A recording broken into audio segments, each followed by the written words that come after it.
Mutual rights. Both men, husband and wife, have this towards each other. The first one, good treatment to each other and intimacy. So according to each other's needs, physically, verbally, emotionally, mentally and sexually.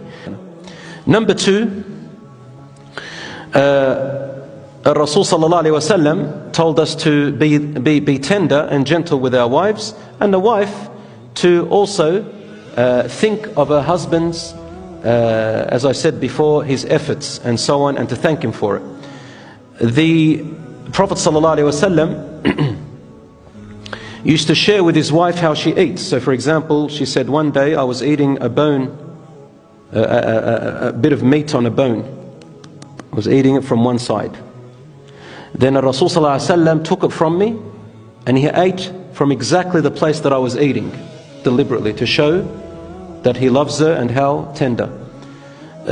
Even when his wife was menstruating, he still was intimate with her in other ways, to show her she is not dirty, she's not impure.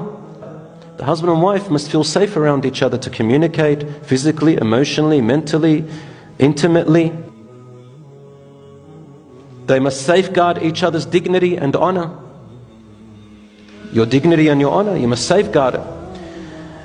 Respect personal property. It is not permitted for a husband or a wife to spy on each other's personal devices without permission, unless in the beginning you have a mutual agreement. And obviously the more transparency there is, the better. But in general, you don't. Unless a husband has a well-founded reason to suspect his wife of some kind of betrayal or of a perceived harm after he saw signs that's going to come to his family or his wife, he can spy to protect the family.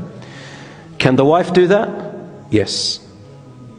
But the condition is under very strict measures. When truly and honestly you have rationally seen signs that are a danger to your family or betrayal. And even then I say, don't go to the devices, because a person can hide stuff, can use another phone. So it's not really wise. What's the alternative? Talk. Tell her, tell him, I suspect this is what I'm seeing.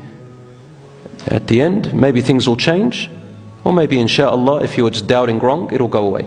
To maintain their family ties. A husband and wife, when they get married, the husband is not allowed to put a rule. She's no longer allowed to see her family. They're not allowed to come to his house. A wife cannot put and restrict his freedom to see his family and to cut off ties.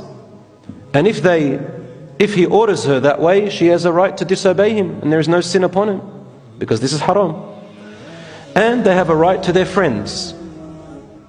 A husband, because he got married, doesn't lose his friends. A wife gets married, doesn't lose her friends. Can you imagine that?